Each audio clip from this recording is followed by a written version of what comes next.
ചെറിയ ചെറിയ അറിവുകൾ ക്യാൻസർ പോലുള്ള വലിയ രോഗങ്ങൾ ഏറെക്കുറെ തടയാൻ പറ്റും. ബുദ്ധിമുട്ടല്ലെങ്കിൽ ഈ വീഡിയോ അവസാനം വരെ കണ്ടു നോക്കൂ. പിന്നെ ആരോഗ്യം നിലനിൽക്കുമ്പോൾ അറിവുണ്ടാക്കാം, എല്ലാം ഉണ്ടാക്കാം. അറിവും നിലനിർത്തണം. അത് നമ്മൾ പിന്നെ എന്താ പറയുക,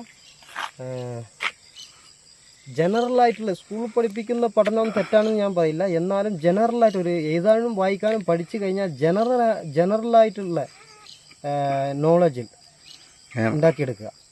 ജനറലായിട്ട് സ്കൂൾ അതേ സിസ്റ്റം, ആ വേലി കെട്ടുന്ന ആ സിസ്റ്റത്തിൽ പോകാണ്ട് പുറത്തുള്ള ജനറലായിട്ട് ഇപ്പോൾ എന്തൊക്കെയാണ് ലോക വിവരങ്ങൾ, അതേമാതിരി പേപ്പർ വായനക്കാട്ടിയും ലോക വിവരങ്ങൾ, ഒരുപാട് പ്രശസ്തന്മാരെ ബുക്കുകൾ, ഒരുപാട് കഷ്ടപ്പെട്ട് കണ്ണീരിൽ വളർന്നു വന്ന ആൾക്കാരെ കഥകൾ, ഇങ്ങനെ ഒരുപാട് ഇങ്ങനത്തെ വേണ്ടപ്പെട്ട കാര്യങ്ങൾ വായിക്കുമ്പോൾ ജനറലായിട്ടുള്ള നമ്മൾ ഫിറ്റാവും. അപ്പോൾ ഒരു സാധനത്തിന് പേടിക്കണ്ട. അതേമാതിരി ശരീരം എന്തായാലും ശ്രദ്ധിക്കണം. രാവിലെ എപ്പോഴും നമ്മൾ കുട്ടികളുടെ അടുത്തൊക്കെ നമ്മൾ ആഹാരം കഴിച്ചോ എന്ന് ചോദിക്കും. ഒരു അച്ഛനമ്മയും വയറ്റിൽ നിന്ന് പോയെന്ന് ചോദിക്കാറില്ല.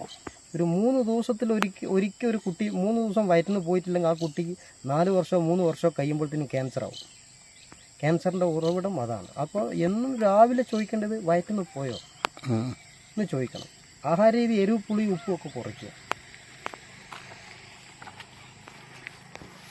കേൾക്കുന്നുണ്ടോ?